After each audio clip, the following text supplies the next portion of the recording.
Hey everybody, back here with another beer review from Cheater Beers. My name is Travis, and on this review we're going to look at a Dogfish head beer. I think I've only did maybe one of these. I don't do a lot of the beer, and I don't drink a lot of their beer, but I'd like to try some of it. It all seems very interesting, and I've kind of just sparked a new interest in their beers. So this one is their red and white. Just came out recently. I think it's a seasonal release, comes out every year.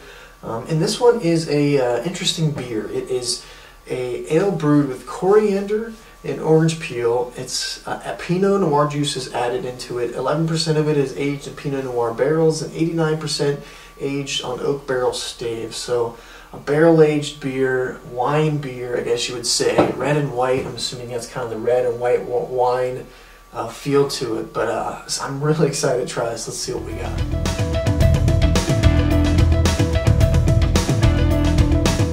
Not a lot of carbonation, it seems like. The head poured pretty thick. It's kind of lacing to the glass. Nice looking beer. Pretty good amount of carbonation actually coming in from the bottom.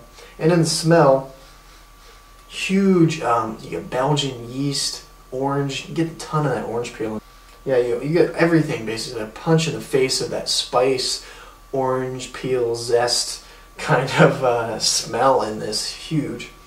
Not getting a ton of the oak, but yeah, just punches you right in the face with the spices, the orange peel, and that Belgian yeast characteristic. Not sure if I'm getting that wine smell though.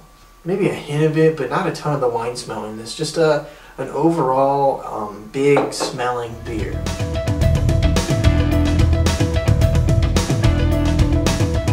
Okay guys, I don't know if I mentioned this one is 10% ABV, so this is a big beer, 750 milliliter bottle, their new design.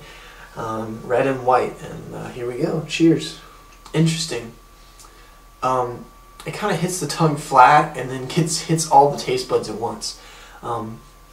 You're getting kind of a wine feel to it, except it kind of gets you that same sensation on your tongue when you drink wine. It kind of like, gives you a pinch on your tongue as you're drinking it, but it gives you this spiciness to it. It's not overly spiced, but you can tell that there's that coriander.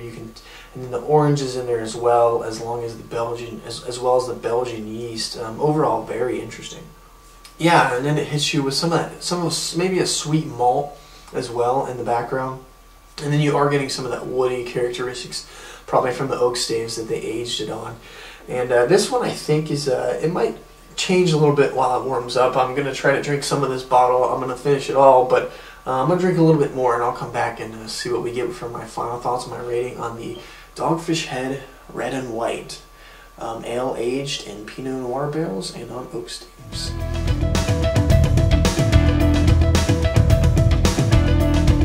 Overall, I mean, it's a good beer. It's just not, I think, what it's labeled and that says it is. It's just kind of meh, it's not hitting what it says it's gonna be.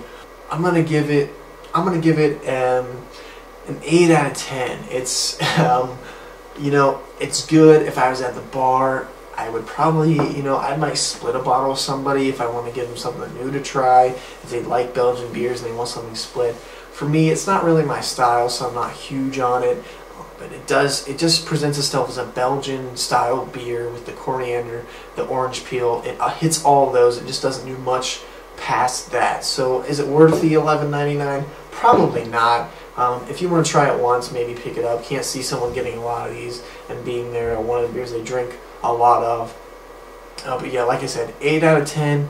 It's pretty good, just not doing, it's good, but it's just not doing the crazy stuff that it says from the barrel aging. Solid beer though. So Dogfish Head Red and White gets an 8 out of 10. If you've had this beer, let me know, comment, rate, and subscribe. Until next time, cheers.